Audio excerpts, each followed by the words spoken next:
James O'Connor. Little Men by Louisa May Alcott. Chapter 21. Thanksgiving. This yearly festival was always kept at Plumfield in the good old-fashioned way, and nothing was allowed to interfere with it. For days beforehand the little girls helped Asia and Mrs. Joe in storeroom and kitchen, making pies and puddings, sorting fruit, dusting dishes, and being very busy and immensely important. The boys hovered on the outskirts of the forbidden ground, sniffing the savory odors, peeping in at the mysterious performances, and occasionally being permitted to taste some delicacy in the process of preparation. Something more than usual seemed to be on foot this year, for the girls were as busy upstairs as down. So were the boys in schoolroom and barn, and a general air of bustle pervaded the house. There was a great hunting up of old ribbons and finery, much cutting and pasting of gold paper, and the most remarkable quantity of straw, gray cotton, flannel, and big black beads used by Franz and Mrs. Joe. Ned hammered at strange machines in the workshop. Dimmy and Tommy went about murmuring to themselves, as if learning something. A fearful racket was heard in Emile's room at intervals, and peals of laughter from the nursery, when Rob and Teddy were sent for and hidden from sight whole hours at a time. But the thing that puzzled Mr. Bear the most was what became of Rob's big pumpkin. It had been borne in triumph to the kitchen, where a dozen golden tinted pies soon after appeared. It would not have taken more than a quarter of the mammoth vegetable to make them, yet where was the rest? It disappeared, and Rob never seemed to care, only chuckled when it was mentioned, and told his father to wait and see, for the fun of the whole thing was to surprise Father Bear at the end, and not let him know a bit about what was to happen. He obediently shut eyes, ears, and mouth, and went about trying not to see what was in plain sight, not to hear the telltale sounds that filled the air, not to understand any of the perfectly transparent mysteries going on all about him. Being a German, he loved these simple domestic festivals, and encouraged them with all his heart, for they made home so pleasant that the boys did not care to go elsewhere for fun.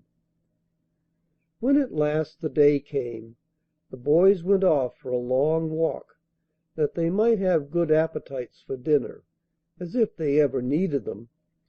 The girls remained at home to help set the table and give last touches to various affairs which filled their busy little souls with anxiety. The schoolroom had been shut up since the night before, and Mr. Bear was forbidden to enter it on pain of a beating from Teddy, who guarded the door like a small dragon, though he was dying to tell about it, and nothing but his father's heroic self-denial in not listening kept him from betraying a grand secret. "It's all done, and it's perfectly splendid!" cried Nan, coming out at last with an air of triumph. "The goes beautifully, and Silas knows just what to do now," added Daisy, skipping with delight at some unspeakable success. "I'm blest if it ain't the cutest thing I ever see, them critters in particular," said Silas, who had been let into the secret, went off laughing like a great boy. "They're coming! I hear Emile roaring. Land lubbers lying down below, so we must run and dress," cried Nan, and upstairs they scampered in a great hurry. The boys came trooping home with appetites that would have made the big turkey tremble if it had not been past all fear. They also retired to dress, and for half an hour there was a washing, brushing, and prinking that would have done any tidy woman's heart good to see. When the bell rang, a troop of fresh-faced lads with shiny hair, clean collars, and Sunday jackets on filed into the dining room, where Mrs. Joe, in her one black silk, with a knot of her favorite white chrysanthemums in her bosom, sat at the head of the table, looking splendid, as the boys said whenever she got herself up. Daisy and Nan were as gay as a posy bed in their new winter dresses, with bright sashes and hair ribbons. Teddy was gorgeous to behold in a crimson merino blouse and his best button boots, which absorbed and distracted him as much as Mr. Toots's wristbands did on one occasion. As Mr. and Mrs. Bear glanced at each other down the long table, with those rows of happy faces on either side, they had a little Thanksgiving all to themselves, and without a word, for one heart said to the other, "Our work has prospered. Let us be grateful and go on." The clatter of knives and forks prevented much conversation for a few minutes, and Mary Ann, with an amazing pink bow in her hair, flew round, briskly, handing plates and ladling out gravy. Nearly every one had contributed to the feast, so the dinner was a peculiarly interesting one to the eaters of it, who beguiled the pauses by remarks on their own productions. "If these are not good potatoes, I never saw any," observed Jack, as he received his fourth big mealy one. "Some of my herbs are in the stuffing of the turkey. That's why it's so nice," said Nan, taking a mouthful with intense satisfaction. "My ducks are prime, anyway. Asia said she never cooked such fat ones," added Tommy. "Well, our carrots are beautiful, ain't they? And our parsnips will be ever so good when we dig them," put in Dick, and Dolly murmured his assent from behind the bone he was picking. "I helped make the pies with my pumpkin," called out Robbie, with a laugh which he stopped by retiring into his mug. "I picked some of the apples that the cider is made of," said Dimmy. "I raked the cranberries for the sauce," cried Nat. "I got the nuts," added Dan, and so it went on all round the table. "Who made up Thanksgiving?" asked Rob, for, being lately promoted to jacket and trousers, he felt a new and manly interest in the institutions of his country. "See who can answer that question," and Mr. Bear nodded to one or two of his best history boys. "I know," said Dimmy. "The Pilgrims made it." "What for?" asked Rob, without waiting to learn who the Pilgrims were. "I forget," and Dimmy subsided.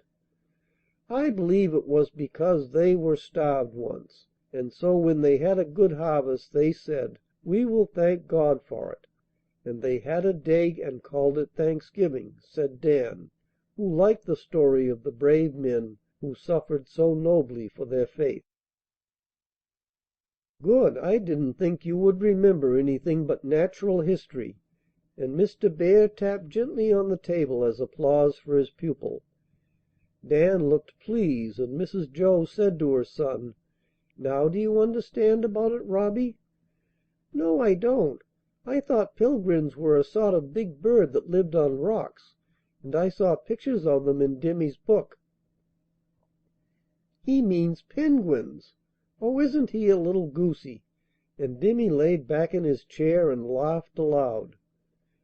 "Don't laugh at him, but tell him all about it if you can," said Mrs. Bear, consoling Rob with more cranberry sauce for the general smile that went round the table at his mistake. "Well, I will." And after a pause to collect his ideas, Dimmy delivered the following sketch of the Pilgrim Fathers, which would have made even those grave gentlemen smile if they could have heard it. "You see, Rob, some of the people in England didn't like the king or something, so they got into ships and sailed away to this country. It was all full of Indians and bears and wild creatures, and they lived in forts and had a dreadful time." "The bears?" asked Robbie with interest. "No, the Pilgrims, because the Indians troubled them.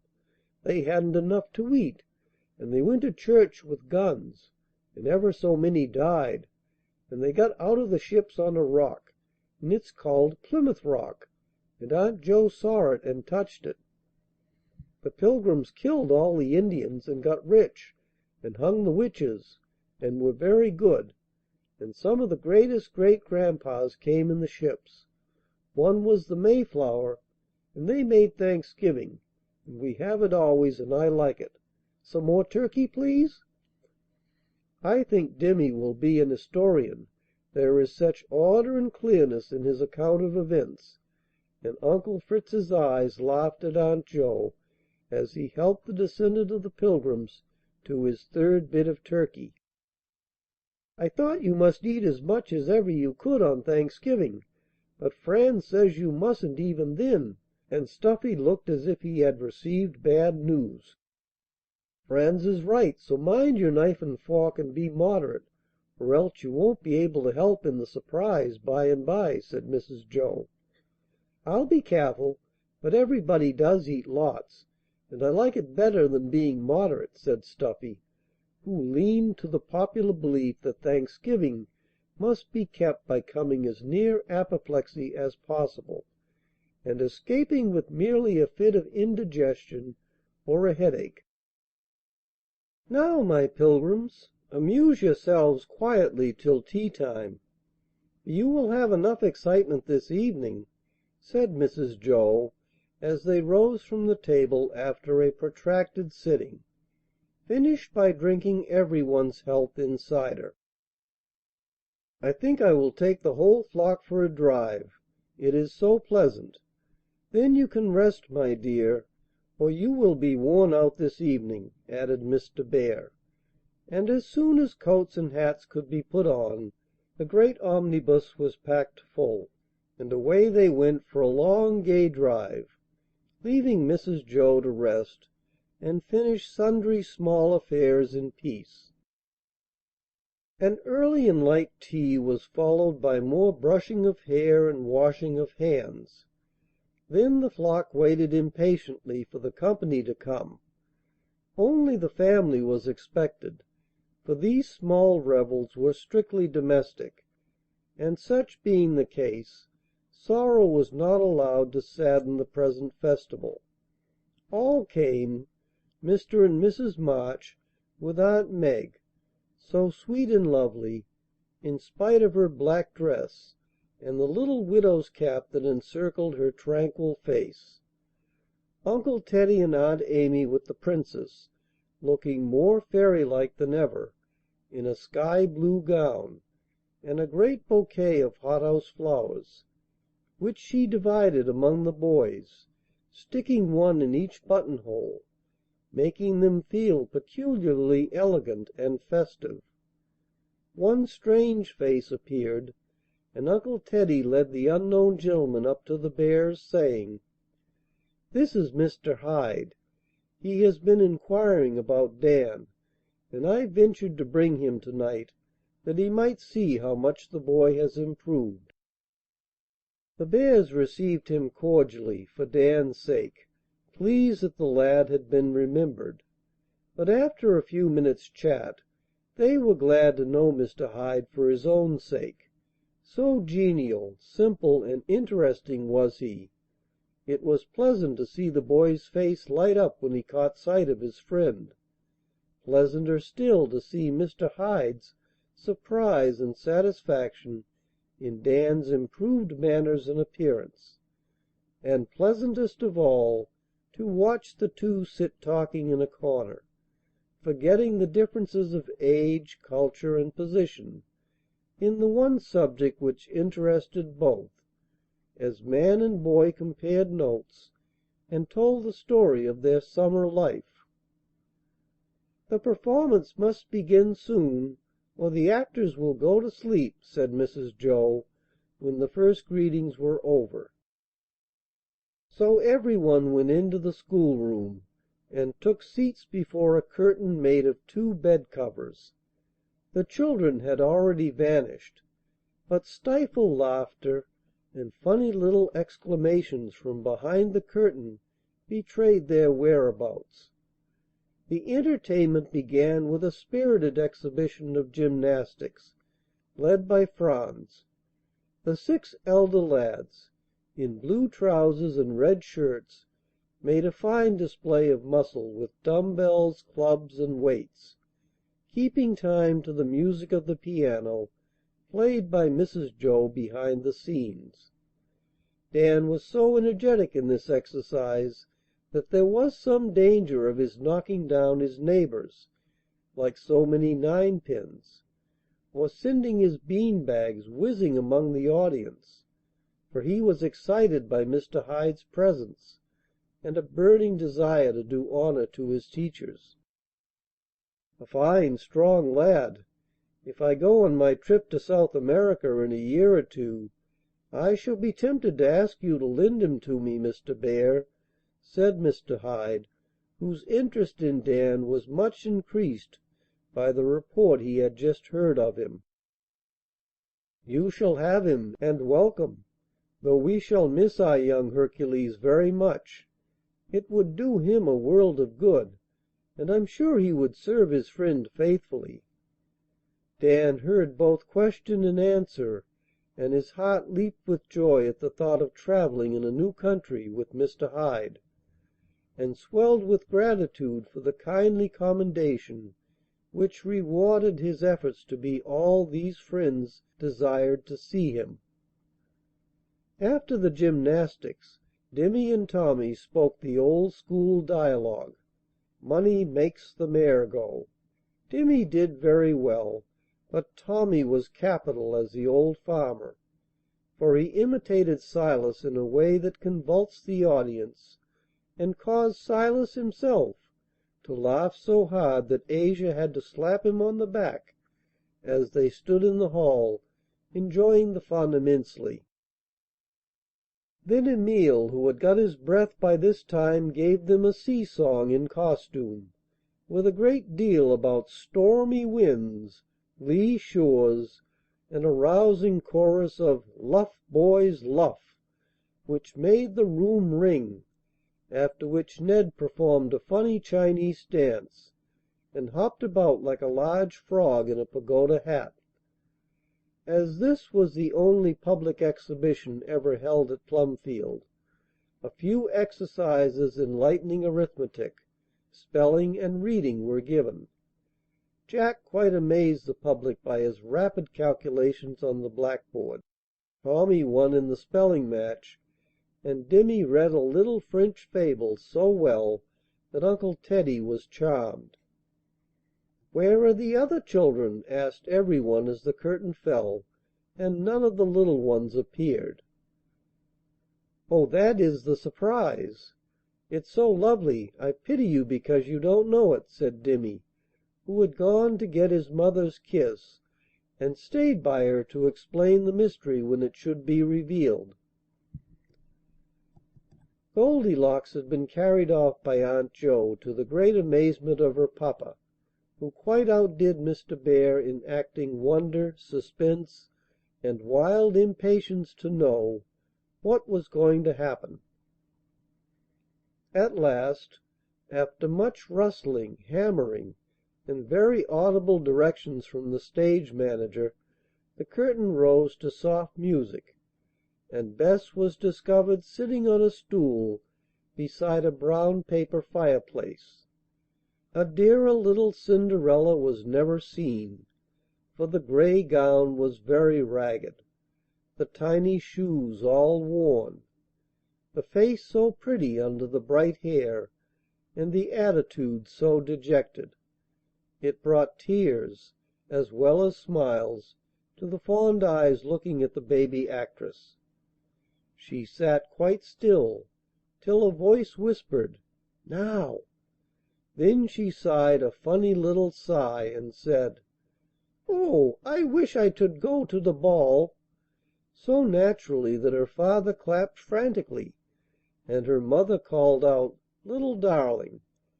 These highly improper expressions of feeling caused Cinderella to forget herself, and shake her head at them, saying reprovingly, "You mustn't peek to me." Silence instantly prevailed, and 3 taps were heard on the wall. Cinderella looked alarmed, but before she could remember to say, "What is dat?" the back of the brown paper fireplace opened like a door, and with some difficulty the Fairy Godmother got herself and her pointed hat through. It was Nan, in a red cloak, a cap, and a wand, which she waved as she said decidedly, "You shall go to the ball, my dear." "Now you must pull and show my pretty dress," returned Cinderella, tugging at her brown gown. "No, no, you must say, 'How can I go in my rags?'" said the Godmother in her own voice. "Oh yes, so I must," and the Princess said it, quite undisturbed by her forgetfulness. "I change your rags into a splendid dress because you are good," said the Godmother in her stage tones, and deliberately unbuttoning the brown pinafore, she displayed a gorgeous sight. The little Princess really was pretty enough to turn the heads of any number of small Princes, for her mamma had dressed her like a tiny Court lady, in a rosy silk train, with satin underskirt, and bits of bouquets here and there, quite lovely to behold. The Godmother put a crown with pink and white feathers drooping from it on her head, and gave her a pair of silver paper slippers, which she put on, and then stood up, lifting her skirts to show them to the audience, saying with pride, "My glass ones! Ain't they pitty?"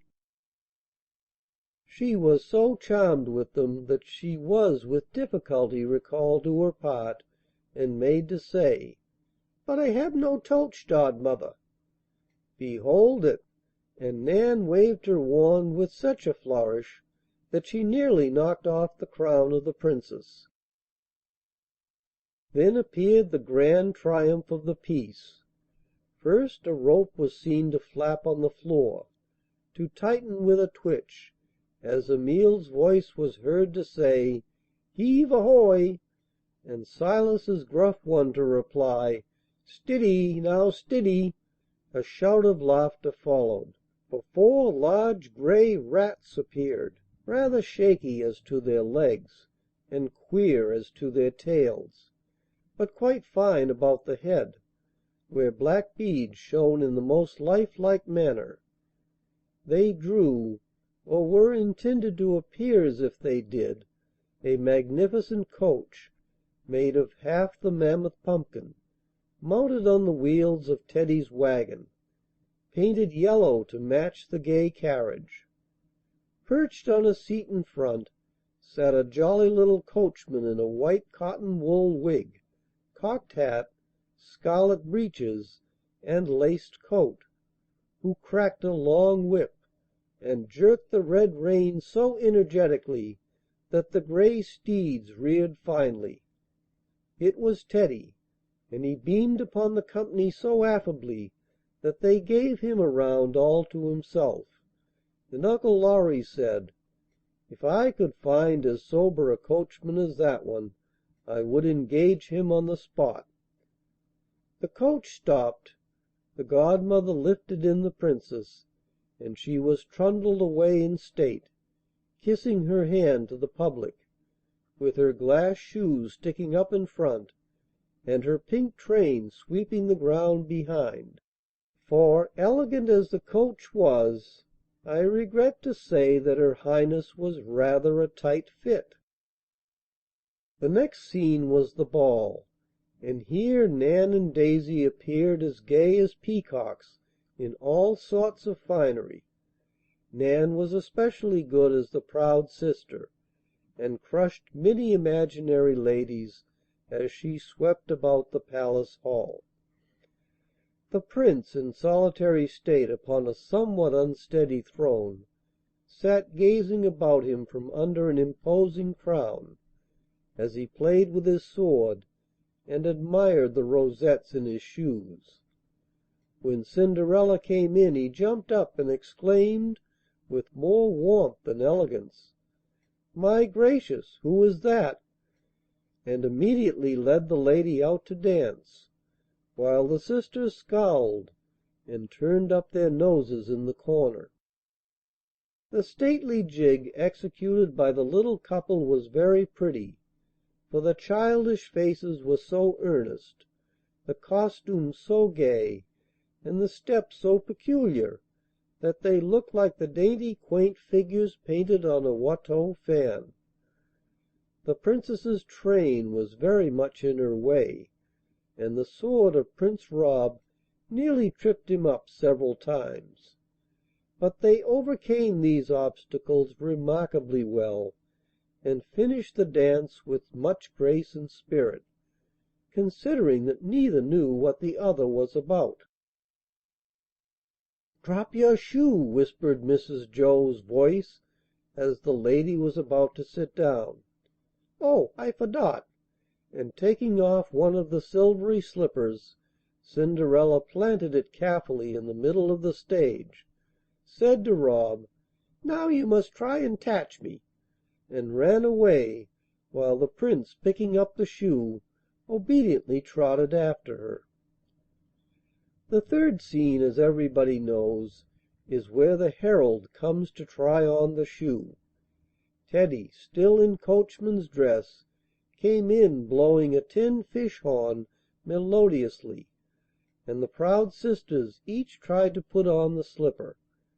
Nan insisted on playing cut off her toe with a carving knife, and performed that operation so well that the herald was alarmed, and begged her to be "willy keerful." Cinderella then was called, and came in with the pinafore half on, slipped her foot into the slipper, and announced with satisfaction, "I am the Princess." Daisy wept and begged pardon, but Nan, who liked tragedy, improved upon the story, and fell in a fainting fit upon the floor, where she remained comfortably enjoying the rest of the play. It was not long, for the Prince ran in, dropped upon his knees, and kissed the hand of Goldilocks with great ardour, while the herald blew a blast that nearly deafened the audience.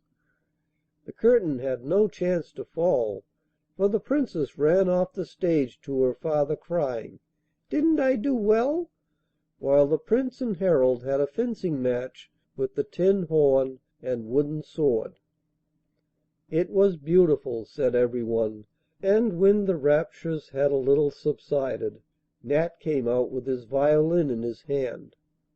"Hush, hush!" cried all the children, and silence followed, for something in the boy's bashful manner and appealing eyes made everyone listen kindly. The bears thought he would play some of the old airs he knew so well, but to their surprise they heard a new and lovely melody, so softly, sweetly played that they could hardly believe it could be Nat. It was one of those songs without words that touch the heart, and sing of all tender, home-like hopes and joys, soothing and cheering those who listen to its simple music. Aunt Meg leaned her head on Demi's shoulder, Grandmother wiped her eyes, and Mrs. Joe looked up at Mr. Lorry, saying in a choky whisper, "You composed that?" "I wanted your boy to do you honour, and thank you in his own way," answered Lorry, leaning down to answer her. When Nat made his bow and was about to go, he was called back by many hands, and had to play again. He did so with such a happy face that it was good to see him, for he did his best, and gave them the gay old tunes that set the feet to dancing and made quietude impossible. "Clear the floor!" cried Emile, and in a minute the chairs were pushed back, the older people put safely in corners, and the children gathered on the stage. "Show your manners," called Emile, and the boys pranced up to the ladies old and young, with polite invitations to "tread the mazy," as dear Dick Swiveller has it. The small lads nearly came to blows for the Princess, but she chose Dick, like a kind little gentlewoman as she was, and let him lead her proudly to her place. Mrs. Joe was not allowed to decline, and Aunt Amy filled Dan with unspeakable delight by refusing Franz and taking him. Of course Nan and Tommy, Nat and Daisy paired off, while Uncle Teddy went and got Asia, who was longing to "jig it," and felt much elated by the honor done her. Silas and Mary Ann had a private dance in the hall, and for half an hour Plumfield was at its merriest. The party wound up with a grand promenade of all the young folks, headed by the pumpkin coach, with the Princess and driver inside, and the rats in a wildly frisky state. While the children enjoyed this final frolic, the elders sat in the parlor looking on as they talked together of the little people with the interest of parents and friends. "What are you thinking of all by yourself, with such a happy face, Sister Joe?" asked Laurie, sitting down beside her on the sofa. "My summer's work, Teddy, and amusing myself by imagining the future of my boys," she answered, smiling as she made room for him. "They are all to be poets, painters, and statesmen, famous soldiers, or at least merchant princes, I suppose." "No, I am not as aspiring as I once was, and I shall be satisfied if they are honest men. But I will confess that I do expect a little glory and a career for some of them. Dimmy is not a common child, and I think he will blossom into something good and great, in the best sense of the word. The others will do well, I hope, especially my last two boys, for after hearing Nat play to night I really think he has genius." "Too soon to say. Talent he certainly has, and there is no doubt that the boy can soon earn his bread by the work he loves. Build him up for another year or so, and then I will take him off your hands and launch him properly." "That is such a pleasant prospect for poor Nat, who came to me 6 months ago so friendless and forlorn. Dan's future is already plain to me. Mr. Hyde will want him soon, and I mean to give him a brave and faithful little servant. Dan is one who can serve well if the wages are love and confidence, and he has the energy to carve out his own future in his own way. Yes, I am very happy over our success with these boys, one so weak and one so wild, both so much better now, and so full of promise." "What magic did you use, Joe?" "I only loved them, and let them see it. Fritz did the rest." "Dear soul, you look as if 'only loving' had been rather hard work sometimes," said Laurie, stroking her thin cheek with a look of more tender admiration than he had ever given her as a girl. "I'm a faded old woman, but I'm a very happy one, so don't pity me, Teddy," and she glanced about the room with eyes full of a sincere content. "Yes, your plan seems to work better and better every year," he said, with an emphatic nod of approval toward the cheery scene before him. "How can it fail to work well when I have so much help from you all?" answered Mrs. Joe, looking gratefully at her most generous patron. "It is the best joke of the family, this school of yours and its success. So unlike the future we planned for you, and yet so suited to you after all.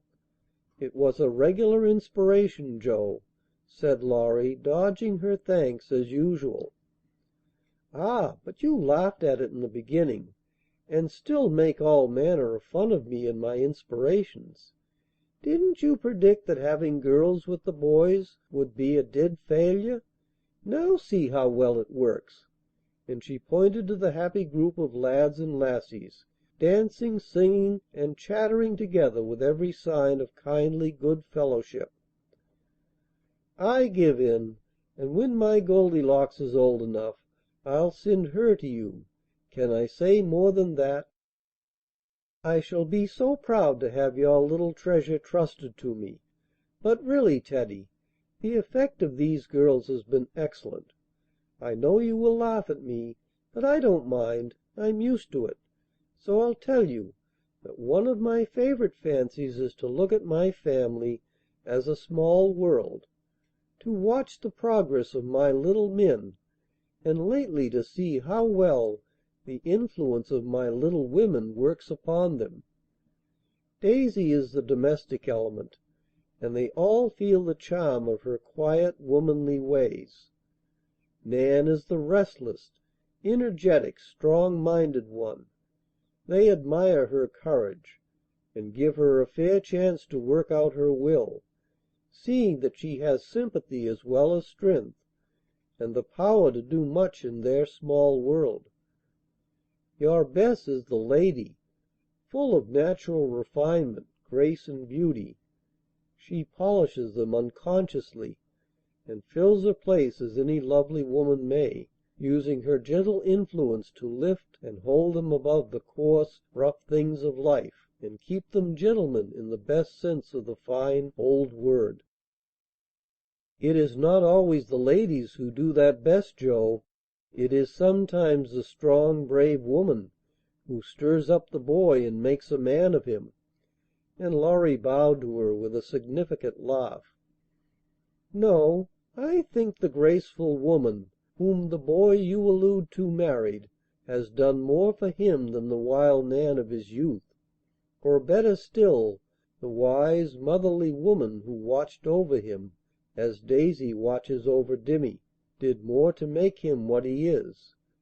And Joe turned toward her mother, who sat a little apart with Meg, looking so full of the sweet dignity and beauty of old age that Laurie gave her a glance of filial respect and love as he replied in serious earnest: "All three did much for him, and I can understand how well these little girls will help your lads."